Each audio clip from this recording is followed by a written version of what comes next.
One man is reshaping the future of the world's largest nation. His ideas are rewriting how power works in China, how loyalty is measured, and how an entire generation is taught to think about order, stability, and the role of the state. His decisions now affect global trade, technology, military strategy, and the everyday lives of more than 1 billion people. And yet most people outside China only know him as a face on the news. This is the real story of Xi Jinping, not the headline version. The man whose philosophy is quietly transforming modern China. It's the late 1950s. China is in chaos. Mao Zedong's great leap forward is collapsing the economy. Famine spreads across the countryside. Millions will die. And in Beijing, a powerful Communist Party official named Xi Jinping is suddenly declared an enemy of the state. His crime? Disagreeing with Mao. Xi Jinping is purged. His family is publicly shamed. His children are labeled traitors. And his young son, Xi Jinping, watches as everything collapses. Xi is just a boy when his life is turned upside down. His father disappears into political exile. His family is harassed. Their home is raided. At school, classmates turn on him. Teachers humiliate him. In Mao's China, having the wrong father can ruin your life. Then things get even worse. During the Cultural Revolution in the 1960s, teenage Xi is sent to the countryside as part of a massive campaign to re-educate urban youth. Millions of young people are forced to leave their homes and work as peasants. Xi ends up in a poor rural village called Liangjia.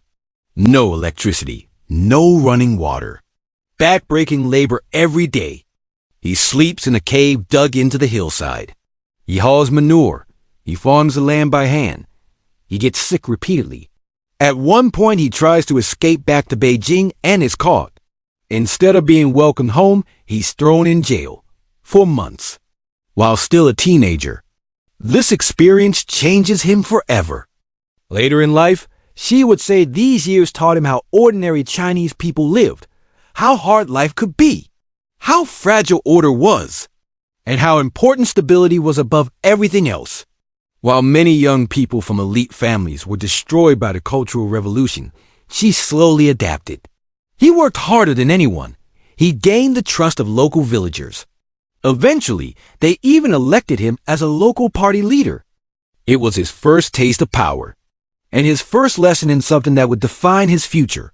Authority comes from control, discipline, and delivering order. When Mao dies in 1976 and China slowly begins to reopen, Xi Jinping returns to Beijing. But unlike many other princelings, children of communist elites who drifted into privilege, Xi takes a different path. He doesn't jump into the top levels of government. He starts at the bottom. For decades, Xi works his way through local politics, small towns, poor provinces, corruption-ridden bureaucracies. He governs some of China's toughest regions, where crime is high, poverty is widespread, and loyalty to the party is shaky.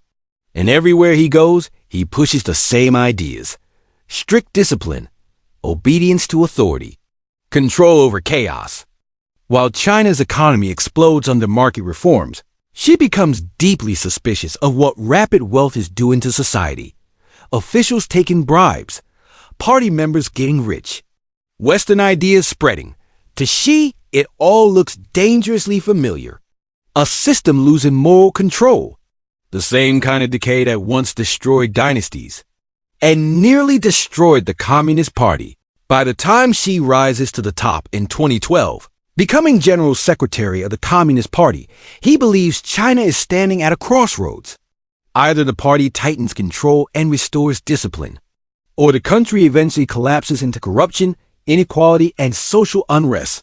This is where Xi's teachings begin, not as a religion, not as a single book, but as a governing philosophy for a modern superpower.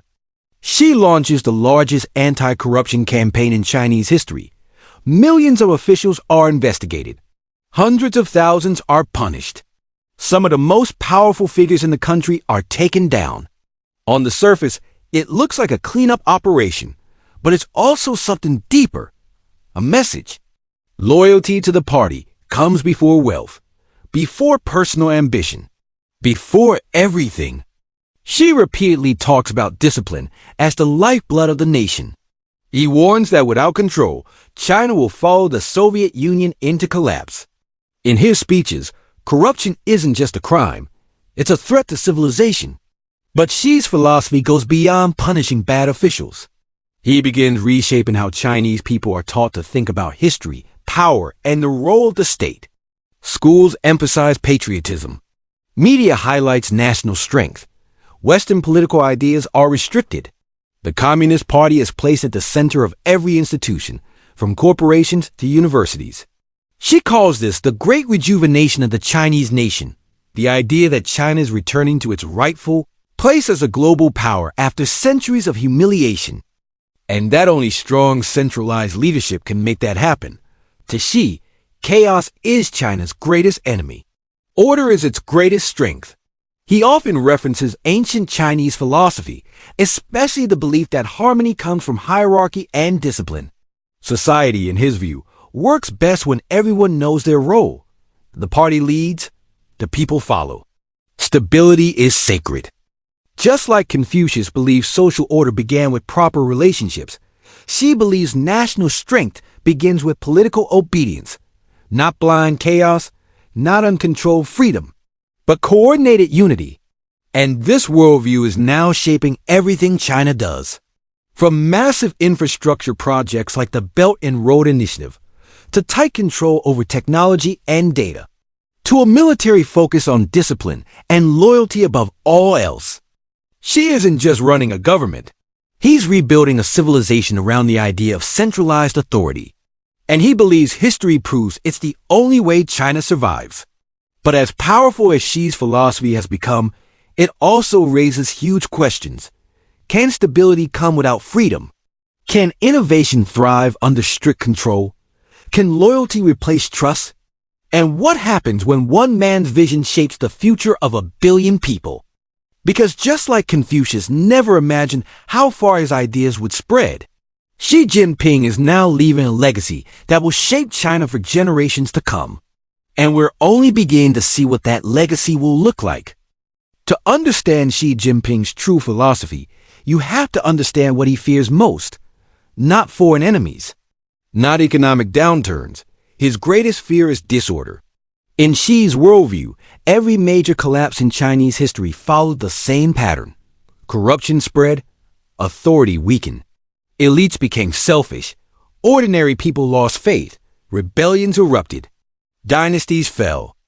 To him, the fall of imperial China wasn't caused by too much control. It was caused by not enough. And he saw a modern version of that danger emerging in the early 2000s. China was getting rich fast. Cities were exploding with skyscrapers. Millionaires were multiplying. Western culture was flowing in through movies, music, and the internet. But behind the growth, Xi saw something rotting. Local officials selling favors. Business tycoons buying protection. Party members treating public office like a personal business. To Xi, this wasn't just corruption. It was the beginning of collapse. He often pointed to the Soviet Union as a warning. In his telling, the Communist Party there lost discipline, allowed ideology to weaken, tolerate corruption, and eventually lost control of the country. Not because of invasion, because of internal decay. Xi promised China would never repeat that mistake. This is why his anti-corruption campaign was so ruthless. It wasn't just about stealing money. It was about reasserting fear, loyalty, and moral authority. High-ranking generals were arrested. Powerful regional bosses disappeared from public life. Executives of state companies were jailed. No one was untouchable. The message was simple. The party is above everyone. And Xi is the guardian of the party. But punishment alone wasn't enough. Xi wanted to reshape how power itself worked in China. Before him, leadership was more collective. Different factions balanced each other. Term limits existed. Power rotated. Xi quietly dismantled that system. He concentrated authority in his own hands. He placed loyalists in every major institution. He removed presidential term limits, allowing himself to rule indefinitely. To many outside China, This looked like a return to dictatorship. But inside Xi's philosophy, it was something else. It was stability insurance. He believed divided leadership created weakness. Strong centralized power created endurance. Just like emperors of the past. One ruler, one vision, one command structure. And beneath that structure, a disciplined bureaucracy that followed orders without hesitation. She began reviving the role of ideology in everyday life, not in the loud revolutionary style of Mao, but in the quieter, constant presence. Party study sessions returned. Officials were required to read Xi's speeches. Apps were created for citizens to learn Xi Jinping thought. His philosophy was written into the Chinese constitution, not just as policy, as guiding truth. At its core, Xi Jinping thought teaches that the Communist Party must lead every aspect of society, government, business, education, technology, culture. Nothing exists outside the party's authority. Private companies now have party committees inside them. Universities answer directly to political leadership. Media serves national goals. Even billionaires are reminded that their success depends on political obedience. She often says the party and the people are one body. To weaken the party is to weaken China. To question authority is to invite chaos. And chaos, in his eyes, is the greatest tragedy imaginable. This philosophy also shapes how Xi governs the population. Surveillance expands across cities. Facial recognition tracks movement. Digital systems monitor financial behavior, online speech, and social connections. The goal isn't just security, it's predictability. A society where unrest is stopped before it begins. Where dissent never gathers momentum. Where stability becomes permanent. She believes technology finally gives China what past dynasties never had. Total visibility. As Xi Jinping's system tightened inside China, its effects started rippling far beyond its borders. The world wasn't just dealing with a rising economy anymore. It was dealing with a new model of power. A country that combined massive state control with cutting-edge technology, long-term planning, and a population trained to prioritize stability over individual expression. For decades, many believed that as China got richer, it would naturally become more politically open. Xi believed the opposite. He believed prosperity required even stronger control. And under his leadership, China proved that authoritarian governance could coexist with rapid technological advancement. Factories became smarter. Cities became digital. Payments went cashless. Artificial intelligence exploded. But all of it flowed through systems overseen by the state.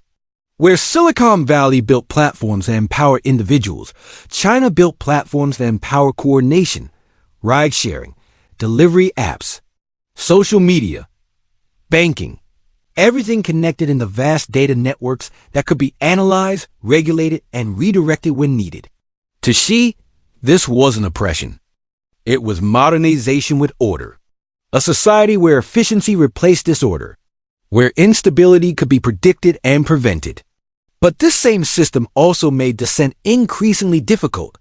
Online speech disappeared within minutes. Protests were shut down before spreading. Activists vanished from public life.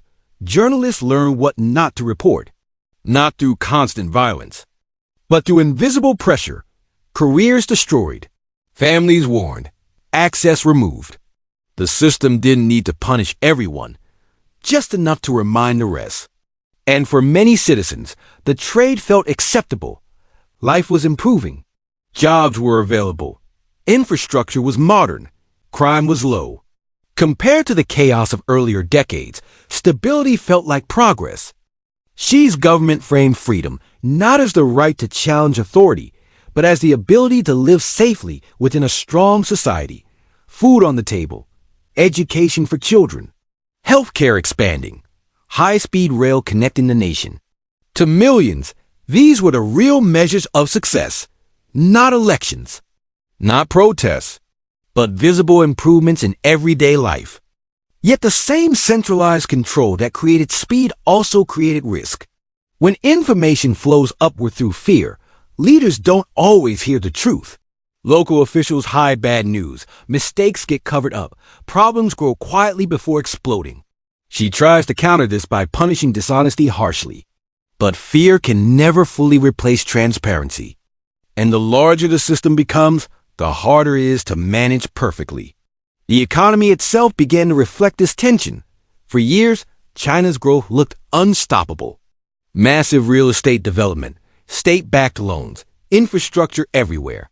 But beneath the surface, debt ballooned. Entire cities were built with few residents. Developers borrowed endlessly. Local governments relied on land sales to survive. When cracks began appearing, she faced a dilemma. Let failing companies collapse and risk unemployment and unrest, or intervene and risk building even more debt. Control offered stability in the short term, but sometimes stored up pressure for the long term. And this same pattern appeared in international relations. Xi's stronger China began pushing harder in disputed regions. The South China Sea, Taiwan, border areas with neighboring countries. China's military expanded rapidly. New ships, advanced missiles, cyber capabilities, space programs. Xi made it clear that China would no longer accept a subordinate role in global power. To his supporters, this was long overdue. To critics, it was dangerous. Tensions with the United States intensified. Trade wars erupted. Technology restrictions followed. Both sides began preparing for a world where cooperation was no longer guaranteed. Xi framed this as another historical turning point, China rising, the old powers resisting. To understand Xi Jinping's legacy, you have to step back and look at what he has actually changed. Before Xi, China was rising fast but drifting. Wealth was spreading. Power was fragmented. Ideology was fading.